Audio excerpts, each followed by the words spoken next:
तो हाय दोस्तों, आज मैं आपको एक्सप्लेन करने वाला हूँ anime series jack of all trades party of none episode 5 के बारे में। तो अगर आप चैनल पे पहली बार आए हो तो चैनल को सब्सक्राइब कर लेना। एपिसोड की स्टार्टिंग के साथ हमें देखने के लिए मिलता है कि जो ओरुन होता है वो अपनी टीम को बता रहा होता है कि आज का उनका गोल ये है कि वो 36 फ्लोर से 50 फ्लोर तक जाने वाले हैं।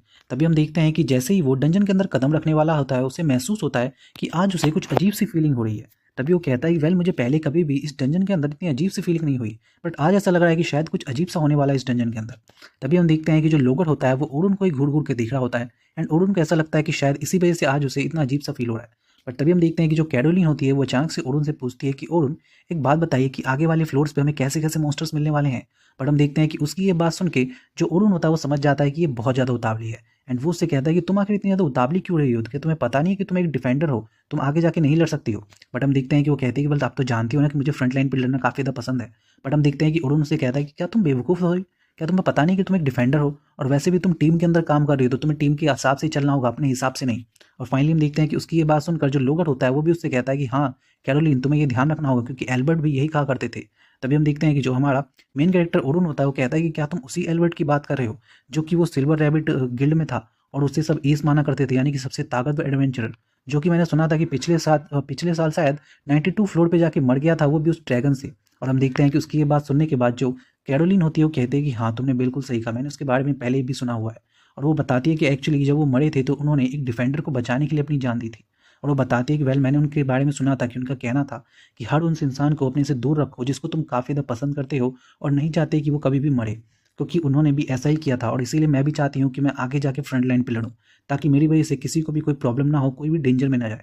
और हम देखते हैं कि जब वो कह रही होती है ना ये सारी चीज़ें बातें, तो वो बहुत ज़्यादा उदास होती है। और उसी इस तरीके से उदास देख के हम देखते हैं कि जो हमारा मेन कैरेक्टर ओरुन होता है वो समझ जाता है कि इसे बहुत ज़्यादा बुरा लगता है इस बात को सुन के। और हम देखते हैं कि वो अचानक से उसको चिल करने के लिए कहता है कि ठीक है, फिर मैं तुम्हारे ऊपर विश्वास करता हूँ कैरोलिन, अब तुम लड़ोगी आगे से, ठीक है ना। और फाइनली हम देखते हैं कि उसकी ये बात सुन के वो भी थोड़ा ठीक महसूस करने लगती है। तभी हम देखते हैं कि जो सोफिया होती है वो अचानक से ओरुन से पूछती है कि ओरुन, मुझे आपसे एक बात पूछनी है, आप मुझे बताएंगे कि मेरे को किस चीज़ में दिक्कत है, यानी कि मैं कहाँ पे कमज़ोर हूँ मैं, ताकि मैं उसको स्ट्रांग बना सकूँ अपने आप को। और हम देखते हैं कि अचानक उसकी बात सुन के जो लोगर होता है वो भी पूछता है कि ओरुन, प्लीज़ मुझे भी बताइए कि मुझे भी क्या करने की ज़रूरत है। बट हम देखते हैं कि ओरुन उनसे कहता है कि अभी नहीं, पहले हम लोग अंदर चलते हैं और फिर मैं अंदर तुम्हें बताऊंगा। फाइनली डंजन के अंदर पहुंचने के बाद जो ओरुन होता है उसको वहाँ पे सेल्मा मिल जाती है। और हम देखते हैं कि सेल्मा उससे पूछती है कि ओरुन, और तुम कैसे हो। तभी ओरुन उसे बताता है कि वेल, मैं तो काफ़ी ज़्यादा बड़ी हूँ, बट उस दिन जब न्यूज़पेपर में मेरा आर्टिकल निकला था तो उस दिन मैं थोड़ा परेशान जरूर था कि पता नहीं लोग मेरे बारे में क्या सोचेंगे। बट सेल्मा बताती है कि वेल कोई नहीं, तुम्हारी जो टीम है वो तुम्हारे बारे में ऐसा बिल्कुल भी नहीं सोच सकती है। और हम देखते हैं कि अचानक से जो सेल्मा होती है वो पूछती है कि वेल ओरुन, मैंने सुना है कि तुम एल्बर्ट के बारे में बात कर रहे थे। तभी ओरुन बताता है कि हाँ एक्चुअली मैं बात तो उसी के बारे में कर रहा था अभी थोड़ी देर पहले, क्योंकि मैंने भी सुना था कि वो काफ़ी ज़्यादा बढ़िया एक काफ़ी ज़्यादा कमाल के एक एडवेंचरर थे। और तभी अचानक से हम देखते हैं कि सेल्मा उन्हें बताती है कि हाँ वो काफ़ी ज़्यादा बढ़िया एक एडवेंचरर था जो कि हमारे लिए काफ़ी बड़े बड़े काम किया करता था, बट उसके जाने की वजह से अब हमारे बीच में एक बहुत बड़ी जगह खाली है और मैं उसको भरने की कोशिश करती हूँ। तभी हम देखते हैं कि जो हमारा ओरुन होता है वो उससे कहता है वेल कोई बात नहीं, जल्दी ही तुम्हें कोई ना कोई मिल जाएगा जो कि उसकी जगह तुम्हारे लिए ले लेगा। और हम देखते हैं कि फाइनली उसकी ये बात सुनने के बाद जो हमारी सेल्मा होती है वो कहती है कि वेल तुम बिल्कुल सही कह रहे हो। तभी सेल्मा उससे कहती है कि वेल चलो देखते हैं कि अब की बार में जो हम फाइट करने वाले हैं बॉस रूम में, उसमें तुम कैसा करते हो, ठीक है। और हम देखते हैं कि फाइनली वो वहाँ से चली जाती है। उसके बाद हम देखते हैं कि जैसे ही वो लोग 40 लेवल पे पहुंचते हैं तो वहाँ पे जाके जो सेल्मा होती है वो सभी को बताती है कि अब उन लोगों को ग्रुप्स में बंटना होगा ताकि वो इजीली फ्लोर बॉस को ढूंढ सकें। और फाइनली वो लोग ग्रुप में बढ़ जाते हैं। तभी हम देखते हैं कि लोअर जो होता है वो पूछता है ओरुन से कि वेल हम आखिर इस तरीके से ग्रुप में क्यों बटेंगे, इससे तो हम खतरा हो सकता है ना। बट हम देखते हैं कि अचानक उसकी बात सुनने के बाद जो ओरुन होता है उसे बताता है कि देखो ऐसा कुछ भी नहीं है, ये हमने इसलिए किया है ताकि हम इजीली फ्लोर बॉस को ढूंढ सकें, क्योंकि यहाँ पे जो फ्लोर्स होते हैं वो बहुत ज़्यादा बड़े होते हैं।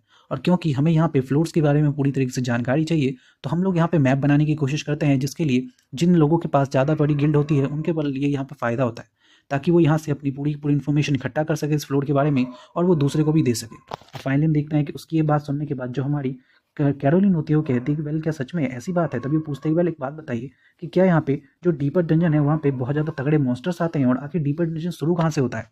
तभी हम देखते हैं कि जो हमारा ओरुन होता है वो बताना स्टार्ट करता है कि जो डीपर डंजन है वो स्टार्ट होता है एक्चुअली 76 फ्लोर से। और हम देखते हैं कि उसकी ये बात सुनते ही वो लोग अलग अलग तरीके के क्वेश्चन पूछने लगते हैं, वो भी एक के बाद एक।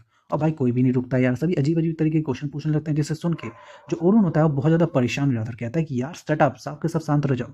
मैं चाहता हूँ कि तुम सब एक एक करके क्वेश्चन पूछो और मैं तुम्हें एक एक करके आंसर दूँ, वरना मैं आंसर दे ही नहीं पाऊंगा। और फाइनली हम देखते हैं कि वो लोग वहाँ पे बात कर रहे होते हैं। दूसरी ओर हम देखते हैं कि जो लूना होती है वो फाइनली गिल्ड पहुँचती है, और गिल्ड पहुँच के वहाँ पे जो रिसेप्शनिस्ट होती है उससे बोलती है कि प्लीज़ जल्दी से गिल्ड मास्टर को बुलाइए। बट वो कहती है कि नहीं, अभी तो मीटिंग में है, तुम्हें थोड़ी देर इंतजार करना होगा।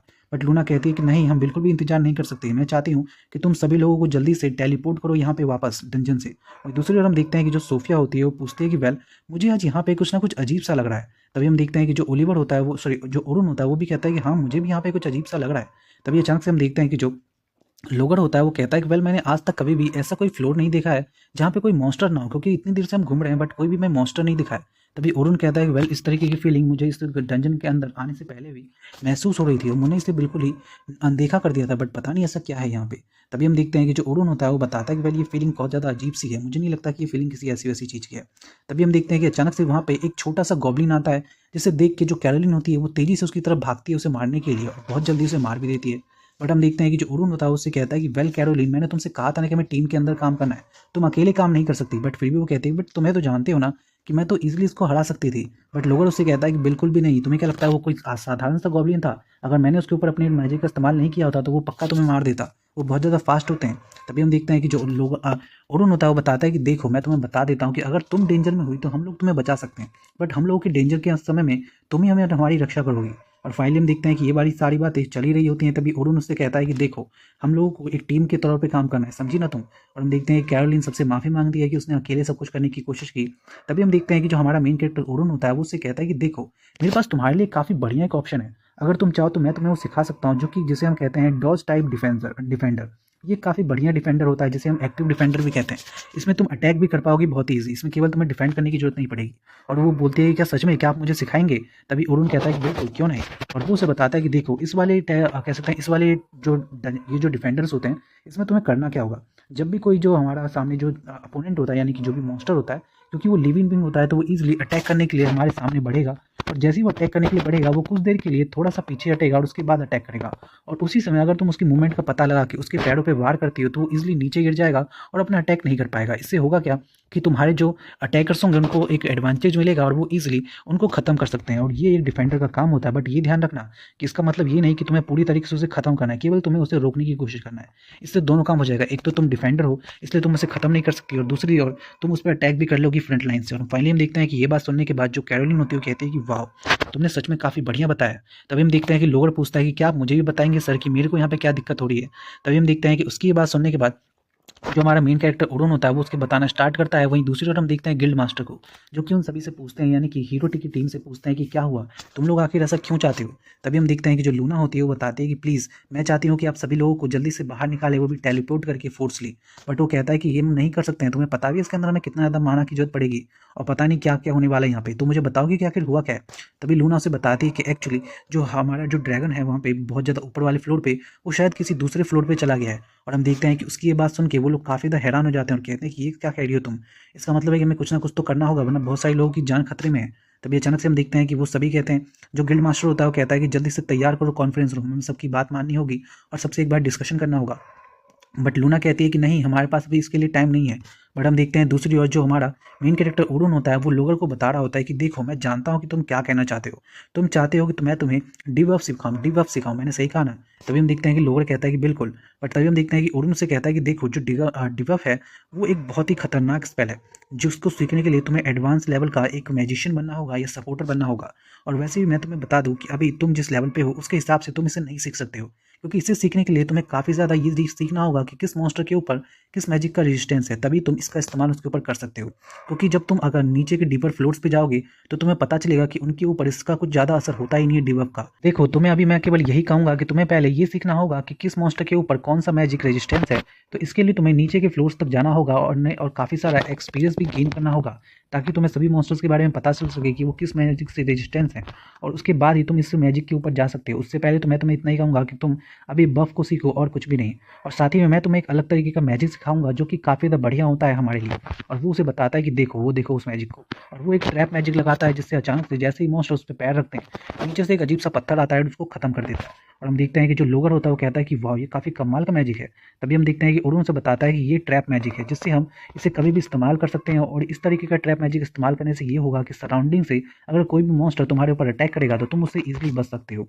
और हम देखते हैं कि लोगर कहता है कि सच में काफ़ी कमाल का, एकदम बहुत ही कमाल का एक मैजिक है। और वो कहता है कि मैं सच में हमेशा से ओरुन की तरह ही एक इंचेंटर बनना चाहता था, इतने कमाल का।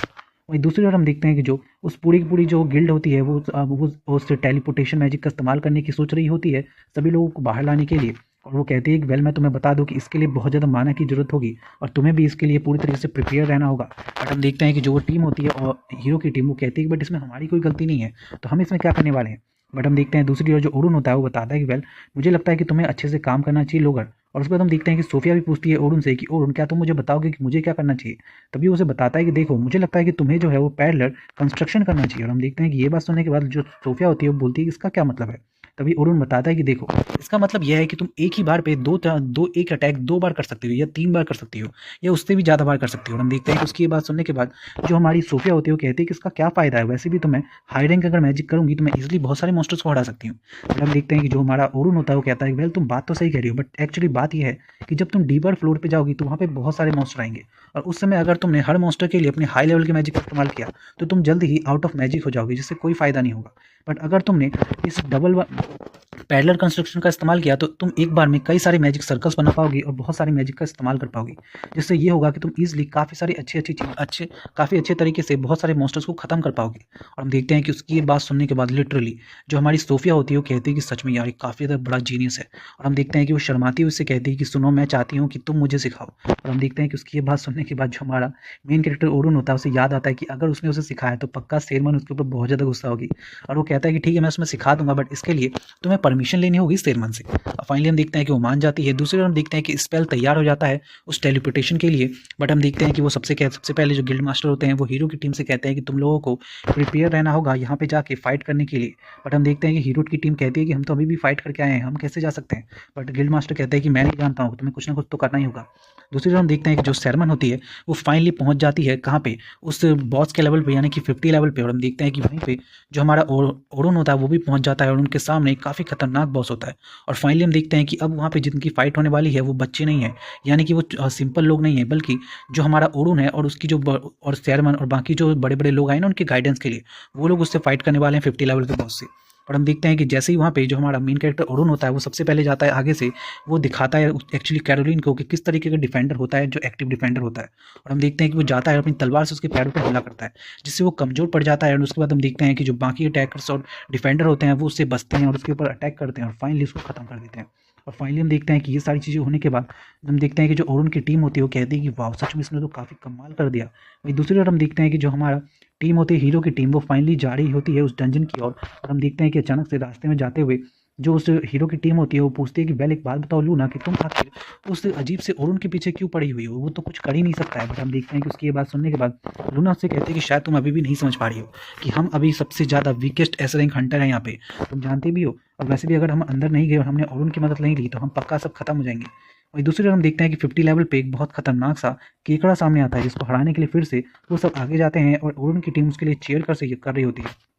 तभी हम देखते हैं कि अचानक से जो हमारा मेन कैरेक्टर ओरुन होता है वो अचानक से काफ़ी खतरनाक मैजिक का इस्तेमाल करता है, जिससे होता क्या है कि उस जो वो अजीब सी दिखने वाली मकड़ी होती है ना, एक ऐसा केकड़ा, उसका हाथ ही कट जाता है। और फाइनली हमें पता चलता है कि उसने जिस मैजिक का इस्तेमाल किया उस मैजिक की वजह से जो इक्विपमेंट होती है उसकी पावर 100 गुना ज़्यादा बढ़ जाती है, जिससे वो इजिली चीज़ों को खत्म कर सकता है। और ये बिल्कुल चीट स्किल की तरह है। एंड उसके बाद हम देखते हैं कि बाकी जितने अटैकर्स होते हैं वो अब इसका फ़ायदा उठाते हैं, क्योंकि अब केकड़ा काफ़ी ज़्यादा शांत हो चुका होता है, तो वो लोग जाते हैं एंड उसके ऊपर अटैक करके उसे खत्म कर देते हैं। और फाइनली हम देखते हैं कि ओरुन जो होता है वो समझ जाता है वेल यहाँ पे उसका जो जॉब है वो फाइनली खत्म हो गया। बट जैसे ही वो ये बात सोचता है अचानक से वो देखता है कि क्या होता है, ऊपर से अचानक से जो ब्लैक ड्रैगन होता है वो अचानक से निकलता है।